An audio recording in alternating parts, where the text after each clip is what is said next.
you can hear it. Just take a long listen right now, and you can hear, wah, the referees cheated us, wah, the tush push isn't fair, wah, Kansas City Jokers, 0-2, dead last place, not making the playoffs this year. Well, we're going to come back and beat the New York Giants in week 3. You might not. What a great game yesterday between the Philadelphia Eagles, as they say in Philadelphia, who found a new way to win. Let's be honest, 2017 final score. Their offense was not great, barely threw for 100 yards. Saquon Barkley did a good job. He didn't run for 100 yards, though. A.J. Brown was in the game. Devontae Smith really wasn't. No Dallas Goedert. But the Eagles and my main man, Jalen Hurts, did to Kansas City what they always do to Kansas City, and that is win. 1, 2, 3 consecutive wins now from Jalen Hurts and the Birds against the Kansas City Chiefs. And let's get into it and break it down a little bit. And I want to focus on the Kansas City side more than the Philly side just for a moment. Because all the hubbub right now in Kansas City is, wah, the Eagles' offensive line moved before the snap. Well, isn't that rich? Isn't that rich for a team that lived off their right tackle jumping the snap in every single year that the Chiefs won a Super Bowl? Isn't it rich from a Kansas City Chiefs team that lived a charmed life because the referees always favored them and the discrepancy in penalties was always in their favor? Isn't it rich that the only reason they beat the Eagles the first time they played them in the Super Bowl was because of a questionable pass interference or holding call on James Bradbury in the Super Bowl? And now we're getting all ticked off and sensitive to the fact that the referees, not once but twice, I watched the game. I'm not even telling you you're wrong. You're not. The Eagles' offensive line jumped the snap. Good for them. The refs didn't call it. Now, to be fair, if you watch a closed caption sideline view of that jump, and I'll be the first to tell you, Chiefs fans are right in suggesting that the Eagles' offensive line did jump. They did. They did. Oh, they didn't call it. Does that bother you? Oh. The reality, though, is that Kansas City is lined up in the neutral zone. Yep. And they jumped the snap count on at least one, if not both, of the tush pushes. I think there were 7 total tush pushes. And Kansas City actually did a pretty good job defending it, but not good enough. So I think we can now celebrate, kind of like they're doing at the Sphere with the Wizard Witch, the Wicked Witch of the West, who dies and dies and dies, right? I think the Wicked Witch of the AFC is dead. And there's a couple other aspects to this game that, if you're a Chiefs fan, have to bother you to your core. Patrick Mahomes is not playing like Patrick Mahomes. He has a couple plays a game that are Superman-esque that no one else in the league can pull off, and he's done that now in both games that they've lost. But he misses a wide open, I think it was Thornton, right? Yep. Wide open down the field and overthrew him by 7 yards. That ain't Patrick Mahomes. Came back to him later and hit him for a nice touchdown. But with a lot more time on the clock, that changes the entire game. And Mrs. Thornton wide open down the field.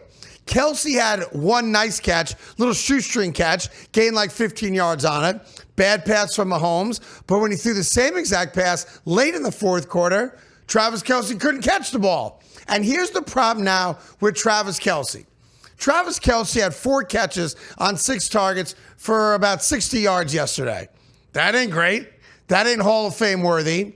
But every single time he catches the ball, it's a rah-rah celebration like it's his first ever catch in the league or like he just won a Super Bowl.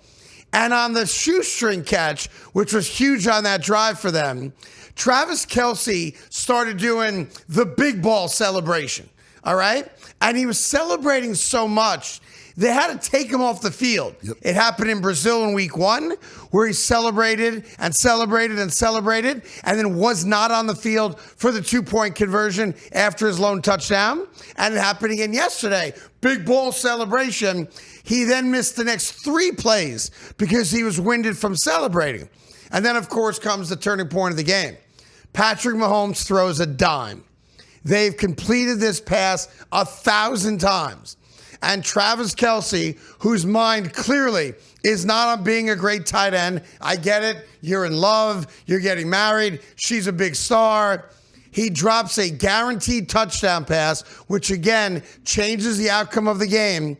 And when he has a chance to get back and try to make a play, which he's not going to make because he's not fast enough to catch the Eagle DB that made the interception, your rookie offensive lineman, who weighs 300 plus pounds, is the guy that runs all the way back and knocks the dude out of bounds. Travis Kelce is standing there looking at his hands. Yep. His hands betrayed him, Tyrell. What happened? What happened? What did you guys do to me?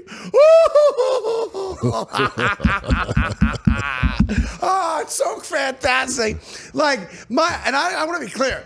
When people attack me on Twitter, when I go out after the game yesterday, and I waited. I wanted to push send on that damn thing 20 minutes before I did. And I'm ha-haing and laughing about, Travis Kelce and the Chiefs being 0-2 and dead last place in the entire conference, not just the division 2 games in.